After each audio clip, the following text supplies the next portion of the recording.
Saudara, pertanyaan Bapak Pendeta Les Nusa kepada saya sangat-sangat indah.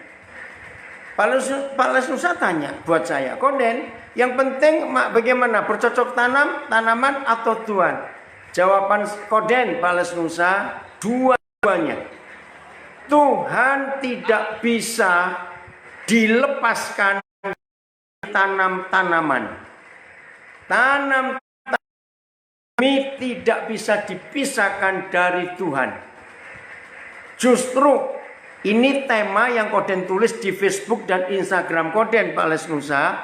Judulnya begini, Papa memberkati manusia dengan bercocok tanam. Itu yang Koden tulis.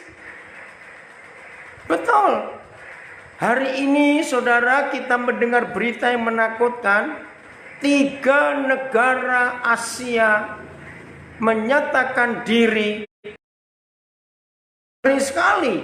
Nah, itu jawaban saya. Oke, gimana? Haleluya. Iya. Kalau begitu silakan lanjut. Langsung saja pada Oke. Baik. Mari kita buka Kejadian pasal 2. Ini membuktikan bahwa pertanyaan hamba Tuhan, Pak Les Nusa ini betul. Antara tanaman dengan Tuhan itu bagaimana? Tuhan dan tanaman tidak bisa dipisahkan. Kenapa begitu? Karena ini yang penting. Saya akan baca Kejadian 2 mulai ayat 4. Demikianlah riwayat dan bumi pada waktu diciptakan. Belum ada semak apapun di bumi. Belum ada. Belum timbul tumbuh-tumbuhan apapun di padang. Sebab Yahweh Tuhan belum menurunkan hujan ke bumi.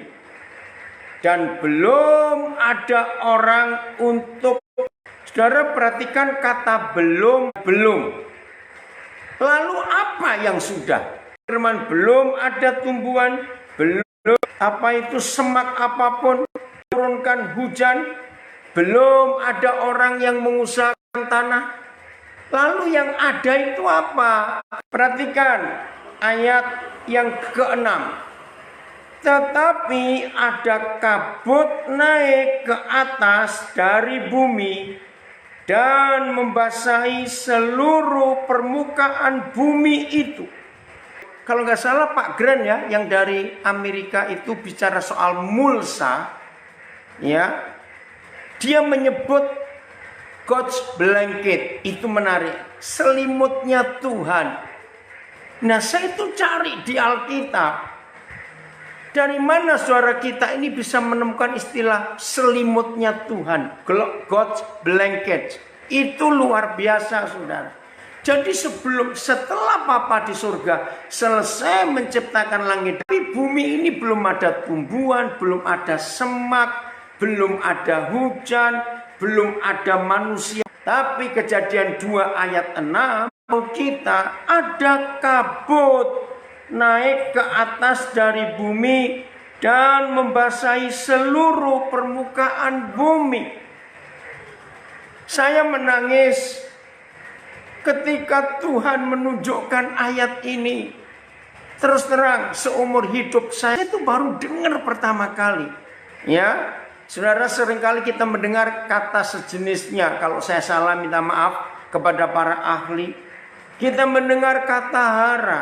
Kita mendengar kata-kata yang ada di tanah itu sebelum ada apa-apa. Nah, jadi sebelum ada semak yang Tuhan ditumbuhkan, sebelum ada tumbuh-tumbuhan, sebelum ada hujan, sebelum manusia mengolah tanah, ternyata selimut Tuhan itu yang naik ke atas dari bumi dan membasahi seluruh permukaan bumi itu. Hujan itu baru ada di Kejadian pasal 6, waktu Nuh membuat bahtera itu. Jadi sampai pada zaman Nuh, sebelum bahtera itu jadi, bumi ini gak ada hujan. Adanya kabut yang naik dari atas permukaan tanah. Ini yang disebut selimut Tuhan. Dan itu membuat tanah itu lembab, membuat tanah itu jadi, maaf, yang ngerti para ahli, Pak Kacung, ya Pak Wisnu pasti tahu. Tolong dibongkar ayat 6 di Kejadian 2. Unsurnya apa saja kabut yang naik tanah itu. Saudara, maka itu pagi juga kalau kita bangun ada embun. Begitu mulai jam 8, jam 9 malam embun itu turun. Papa itu luar biasa. Oh, terima kasih Papa untuk kasihmu yang hebat ini. Nah, inilah fakta. Nah, sejak itu ada perintah. Lalu ayat 7. Yahweh Tuhan membentuk manusia itu dari debu tanah, mengembuskan nafas hidup ke dalam hidungnya. Demikianlah manusia itu menjadi makhluk hidup. Nah, setelah manusia dibentuk, saudara perhatikan kata pertama ayat 8. Seharusnya antara Kejadian 2 ayat 1 sampai ayat 7 itu nggak boleh kita pisah. Harusnya bersambung sampai ayat 8 dan seterusnya. Sebelum ada kata selanjutnya, ada sesuatu. Ya, sesuatunya Tuhan menciptakan manusia. Begitu manusia selesai begitu manusia diciptakan, maka selanjutnya bersambung. Apa yang Papa buat? Yahweh Tuhan membuat taman di Eden di sebelah timur. Disitulah ditempatkannya manusia yang dibentuknya itu. Lalu, wow, ini keren sekali. Para ahli pertanahan, para biologi, para ahli biologi soal tanam-tanaman kagum 9. Lalu Yahweh Tuhan menumbuhkan berbagai pohon dari bumi yang menarik untuk dimakan buahnya, dan pohon kehidupan di tengah-tengah taman itu, serta pohon pengetahuan tentang yang baik dan yang jahat. Kita nggak diskusi itu. Terus ayat 10, ini hebatnya Tuhan. Ada suatu sungai mengalir dari Eden dan seterusnya. Kita nggak usah baca. Tapi ini lengkap, saudara-saudara. Maka itu di masa krisis seperti ini, enggak tahu nih mau jadi bagaimana. Gelombang PHK. Maka itu ada istilah pemerintah berapa minggu yang lalu, akan ada PHK tsunami. Dan sudah terjadi. Tiap hari kita mendengar perusahaan ini bangkrut, perusahaan itu bangkrut, kolaps, negara itu hancur ekonominya tiap hari. Puji Tuhan. Ayo hari ini saudara dan saya kembali ke kitab Kejadian. Olah dan mengelola tanah, bumi yang Tuhan berikan. Maka percayalah kalau saudara dan saya, kalau gereja Tuhan, maaf, dengan pandemi COVID-19 ini, maaf, semua aktivitas gereja nggak bisa seperti biasa. Sabtu kemarin saya tanya teman saya gembala di Surabaya, bagaimana kalian sudah bisa ibadah belum? Kami masih online. Nah, mari para hamba Tuhan, mari majelis jemaat, semua yang punya tanah yang dibeli sebagai investasi sebelum dibangun rumah, ayo kita izinkan banyak orang untuk mengolah tanah itu.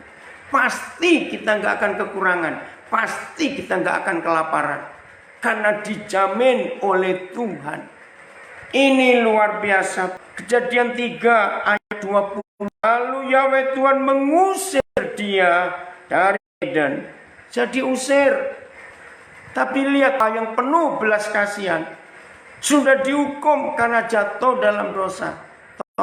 Bagi yang pertama kali tahu Kejadian 3 ayat 23, apa firman berikutnya setelah Yahweh Tuhan mengusir nenek moyang kita karena dosanya? Begini dia berpesan, supaya ia mengusahakan tanah dari mana ia jadi sudah jatuh dalam dosa pun kasih sayang. Terima kasih Bapak, terima kasih. Maka itu hari ini mungkin 100 tahun lebih sebelum ada COVID-19 ini, orang itu kalau melihat tanah, maaf, para agen-agen properti, para developer, maaf saya, pengembang-pengembang, maaf. Selama ini manusia kalau lihat lahan kosong, lihat tanah kosong, langsung pikirannya dibangun apa ya, gedung apa ya, untuk bisnis apa ya. Tapi dengan COVID-19, Papa ingin mengembalikan fungsi tanah. Itu nggak boleh dieksploitasi untuk bangunan-bangunan, untuk cari uang. Stop. Ini sekarang waktunya manusia bertobat kembali kepada prinsip Taman Eden. Sudahlah, yang ada, rumah-rumah yang ada kita pakai dulu. Maafkan saya kalau ada yang tersinggung. Ini waktunya tanah ini kita kembalikan ke fungsinya, yaitu untuk dikelola dan diolah menjadi sumber makanan anak cucu kita. Terima kasih Bapak, adanya COVID-19 kami disadarkan bahwa tanah yang Tuhan ciptakan bukan untuk kami eksploitasi buat cari kekayaan buat diri sendiri. Tapi ini waktunya besar tanah yang Tuhan ciptakan kami kelola dan kami olah untuk memberi makan manusia. Keren bukan saudara? Maka itu ayo kita lihat. Nah, bagi yang belum tahu, saya ulangi ini supaya bagi yang belum tahu supaya tahu, yang sudah tahu saya ulangi. Kejadian 8 ayat 22. Ini bukti-bukti bahwa Papa ciptakan bumi ini, ciptakan tanah, bukan cuma untuk kita eksploitasi. Oke, tapi harus kita kembalikan pada fungsinya. 8 ayat 22 kitab Kejadian. Selama bumi masih ada, takkan berhenti-henti menabur dan menuai, dingin dan panas, kemarau dan hujan, siang dan malam. Ngerti itu maksud ini? Selama bumi masih ada. Wah, luar biasa. Terima kasih kepada saudara-saudara para ahli, termasuk Pak Kacung, termasuk Pak Wisnu, Pak Andoyo dan semua tim dalam pelita insan tanah ini. Hari ini pembahasannya tentang mulsa. Saudara, selimut Tuhan itu kesuburan alam alamiah, nggak perlu diolah. Maka itu waktu saya mendengar, lagi sekali Grand ya kalau saya nggak salah ya, saya mendengar dia cerita kenapa Tuhan nggak perlu membajak hutan. Dan hutan ada ribuan tak. Betul juga ya. Jadi tanah itu nggak perlu dibongkar, diolah, sebab Papa sudah menyiapkan yang namanya mulsa, selimut Tuhan untuk melindungi semua yang ada di dalam. Maka itu dengan mulsa itu luar biasa. Maka itu Tuhan izinkan dari atas kabut itu hingga tanpa hujan. Itu aneh saudara, tanpa hujan pun bisa subuh ada lapisan air. Tapi setelah dosa bertambah banyak, Tuhan murka, lapisan air dicurahkan ke bumi. Tapi Tuhan tetap sayang kita. Mazmur 104 ayat 14. Mazmur 104 ayat 14. Ini luar biasa. Terima kasih Bapak, terima kasih. Izinkan saya bersaksi. Pertama kali saya membaca ayat ini, tanpa saya sadar, mata saya berkaca-kaca. Kenapa? Ini kekaguman kita. Hewan saja Papa pelihara, disediakan rumput. Bayangkan, apalagi kita, kekasihnya. Saya ulangi lagi Mazmur 104 ayat 14. Engkau yang menumbuhkan rumput bagi hewan. Terima kasih Papa. Hewan itu nggak perlu menanam, Papa yang menyediakan. Mengolah itu mengusahakan tanah itu sesuai. Mengelola itu hasilnya. Terus lihat masih ayat 14 Mazmur 104. Dan tumbuh-tumbuhan masih 104 ayat 14. Dan tumbuh-tumbuhan untuk bercocok tanam dengan pola Papa di surga. Farming, kata yang luar biasa. Kita harus bersyukur kepada saudara kita yang menamakan diri kelompok pelita insan tahana. Walaupun terus terang sampai sekarang, maaf ya Pak Lesnusa, Pak Kacung, Pak Wisnu, Pak Andoyo, saya itu masih belum itu tahanannya itu apa, maaf. Tapi saya bangga, kelompok anak-anak Tuhan jauh sebelum COVID-19 mereka sudah mikirkan bahwa tanah yang Tuhan ciptakan dan kita kelola. Maka itu saya baca lagi ayat 14 Mazmur 104. Engkau yang menumbuhkan rumput bagi hewan dan tumbuh-tumbuhan untuk diusahakan manusia. Terima kasih Papa. Ayo mulai hari ini kita kembali, kita kelola. Karena dengan masa COVID-19 ini saudara, rasa-rasanya dunia harus jujur bertobat kembali kepada pola Alkitab. Ayat 14, masih ada satu kalimat lagi. Roh Kudus, kami mau bertobat mulai hari ini untuk mengerti firman-Mu dalam nama Yesus.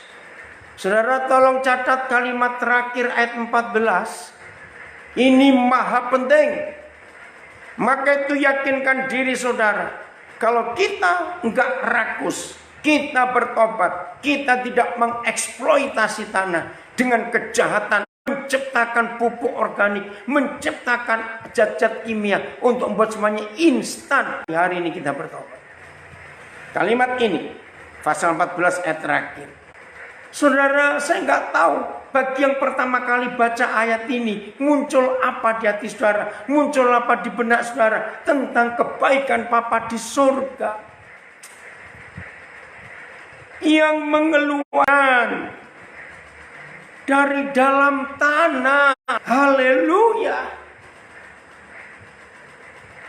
Juga dengan kita diajak farming God's way, kembali mau bercocok tanam dengan pola surga. Seandainya chip yang orang bilang sibuk 666 ada antivirus semuanya, maaf, kalau itu terjadi, saudara dan saya yang mengolah tanah dan mengelola tanah dengan baik, tidak dieksploitasi. Percayalah, seperti janji Papa ini, kita nanam sendiri. Keren bukan? Maka itu dengan adanya kelompok PIT ini, pelita insan tanah, saudara, kita bersyukur. Indonesia diberkati Tuhan luar biasa. Masih 104 kitab Mazmur. Sayang waktu ya, nanti saudara bahas seluruh pasal. 104 ini, satu pasal ini bicara soal bercocok tanam. Bagaimana Tuhan memberkati kita dengan tanah ini. Para ahli, khususnya ahli pengairan, ahli air, coba temukan kata engkau yang melepas mata-mata air. Terus disuruh masuk ke dalam lembah-lembah. Keren gak ini saudara? Jadi Papa itu mata air itu dilepas. Seperti tadinya pernah terikat, sekarang dilepas ke dalam lembah-lembah. Terus kemana lagi? Masih ayat 10. Mengalir di antara gunung-gunung. Wih, luar biasa. Mulsa ada di seluruh bumi. Keadilan Tuhan. Manusia harus berterima kasih kepada cacing-cacing itu. Sebab Tuhan ciptakan mereka. Itu sangat berguna buat kita. Awas, maaf ini ya. Yang memanfaatkan cacing hanya untuk jadi umpan pancing. Awas. Fungsi cacing itu lebih daripada itu. Tanah-tanah di dunia karena cacing itu dengan lendirnya. Kita berterima kasih kepada mereka. Lendir mereka dengan cara mereka nyusup-nyusup ke dalam tanah. Gembur dan jadi subur. Di situ fungsi hara juga berkembang karena cacing itu hebat. Ya, terima kasih Bapak, Engkau ciptakan cacing. Jadi airnya dari lembah, dari gunung. Ayat 11. Untuk apa surga melepaskan mata-mata air itu? Baca. Segala binatang di padang. Oh, terima kasih. Ini loh kebaikan Bapa di surga. Untuk memuaskan haus keledai-keledai hutan. Bayangkan. Tadi ayat 14. Hewan saja diberi rumput. Sekarang segala binatang di padang diberi minum. Keledai haus dipuaskan. Ayat 12. Di dekatnya. Wudhu ini indah sekali. Di dekatnya diam burung-burung di udara. Bersiul. Daun-daunan. Coba kalau saudara ke Singapura, di tengah jalan raya Orchard Road yang ramai, yang belum pernah tahu percayalah. Ya, setiap kali saya membawa anak-anak saya yang pertama kali ke Singapura, setelah matahari terbenam, untuk apa? Bukan nonton lampu, nonton orang jalan, tidak. Mendengar suara jutaan burung. Lee Kuan Yew dikenal sebagai satu-satunya pemimpin negara yang selalu punya undang-undang peraturan negara. Rakyat harus menanam pohon. Itu luar biasa. Maka itu Singapura menjadi negara yang disebut the Garden City. Karena negara yang kotanya ada, yang tamannya di tengah-tengah kota. Saudara, jangan rusak tanaman Tuhan. Nah, kalau kita tadi kembali bahwa manusia itu sejak semula ditempatkan di sebuah taman. Kejadian 2. Maaf, saya harus selesai sebentar lagi.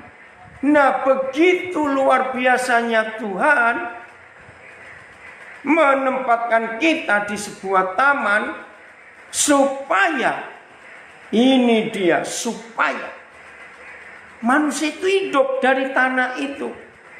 Ayat 13. Mazmur 104. Engkau yang memberi minum gunung. Wah, ini saya bingung lagi.